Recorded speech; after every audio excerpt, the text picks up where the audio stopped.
Hello everyone, it's Seth, probably better known as Saffron Olive, and it's time for Frontier Battles.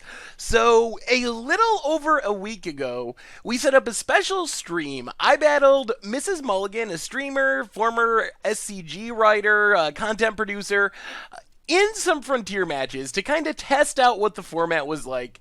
This was my very first times ever playing the Frontier format in paper on Magic Online, first times ever. So the basic format was we were each going to get 3 decks of our choosing, and we were going to basically do best of 5 matches. So before we get to the match videos, I wanted to just take a minute and kind of talk about the decks that I chose. So I'm not going to do full-on deck techs where we go through every single card. It would just be way too long for multiple decks. But kind of just a brief breakdown of this is the deck, this is some of the key cards, this is what it's trying to do. So going into the Frontier Battles, my goal was to have 1 aggro deck, 1 control deck, and 1 combo deck. Not necessarily because I think that's like the right thing to do in terms of winning, but I wanted to check out all the different aspects of the Frontier format. So the first deck I played was my control deck, and that is Jeskai Black. So Jeskai Black was a super popular deck in Standard, and it's even a little bit better in Frontier. But this is basically a control deck that's built around Jace Vryn's Prodigy, although the reason I really wanted to play this deck is because I think that Torrential Gearhulk to flashback dig through time for free has to be about the most powerful thing you can do in the Frontier format. So that's kind of the finisher of the game. We kind of gain control early with cheap removal like Fiery Impulse, Crackling Doom, Kolaghan's Command.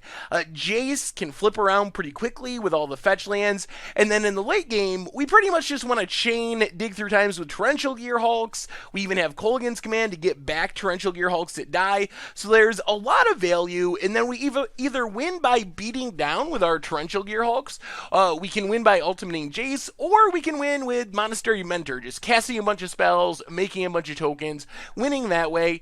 And both Pian Carandalar and Kalitas are good backup finishers as well. So that was the first deck I played in the Frontier Battles, Jeskai Black. So that's the control deck. Up next, we have my aggro selection. Alright, so for my aggro deck, I knew immediately that I wanted to play Ensoul Artifact aggro. So this is basically the Affinity of the Frontier format, built around a ton of super cheap artifacts, all the way down to Ornithopters, but Ornithopters, Bombette Couriers, Hangerback-Walkers, Scrap Heap Scroungers, and then the idea is to turn those cheap artifacts into really huge threats with Ghostfire Blade, which is 1 to cast, 1 to equip, gives a creature +2/+2, so you can start beating down as soon as turn 2 with a Ghostfire Blade. Also with Tezzeret's Touch, a new addition from E3 Volt, turns the artifact into a 5/5 as its base power and toughness. We have some good removal like Unlicensed Disintegration and Shrapnel Blast, which is also a great way to close out the game, because we always have an artifact to sack and can even get value by sacking a Hangerback Walker, for example. It can go to the face for 5 damage or kill a creature. And then I really wanted to try Reverse Engineer, another new card. So it's 5 mana, 2 of it blue, but it has Improvise, so we can tap artifacts to pay for it. So I envision this like a pumped up Thoughtcast almost. We could play our cheap artifacts, and then as soon as turn 2 even, with the right draw, with Ornithopters and Bombette Couriers, we'd be able to just draw 3 cards, refuel, keep playing more threats. So I added in 4 Reverse Engineers, and then you're probably asking a question that I heard a lot during the stream.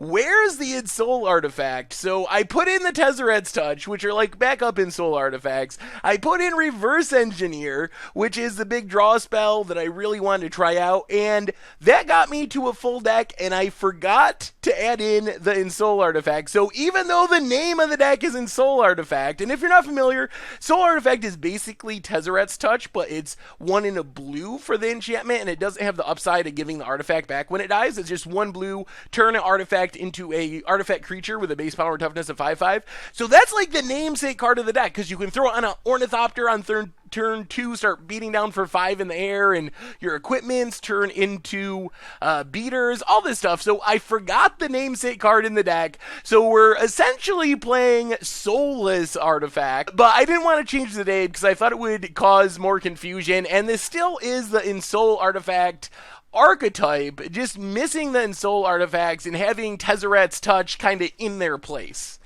Lastly, we have the combo deck I picked. And for the combo deck, this is probably pretty predictable if you actually follow me, because if there's one card I love, this is basically Panharmonicon before Panharmonicon. This is Part the Water Veil before Part the Water Veil. One of the first cards I obsessed over after I started making videos and stuff was Sphinx's Tutelage. So we get another shot of playing Sphinx's Tutelage, this time in the Frontier format. So Sphinx's Tutelage, you can see it there in the middle of your screen. 3 mana, you get an enchantment. Whenever you draw a card, your opponent mills 2, and then if those cards share a color, it triggers again. So it can mill more than 2 in a shot. So the basic idea of this deck is to stick some Sphinx's Tutelage and then draw as many cards as possible, as quickly as possible, to mill the opponent out with Sphinx's Tutelage. So for the card draw, we have so many different options.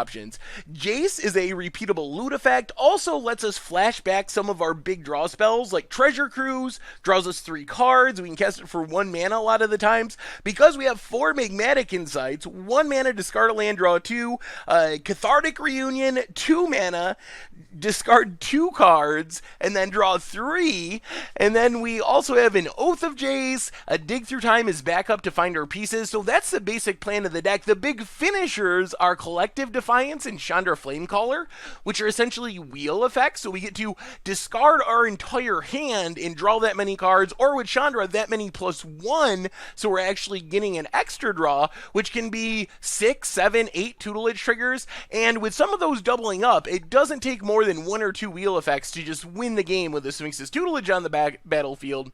The rest of the deck is just pretty much removal to stay alive. We are Grixis colors, we're heavily blue-red, but in Frontier we get fetches, we get to fetch out Battle for Zendikar duels, which essentially lets us splash a Crux of Fate, splash a Languish, also some more black removal in the sideboard.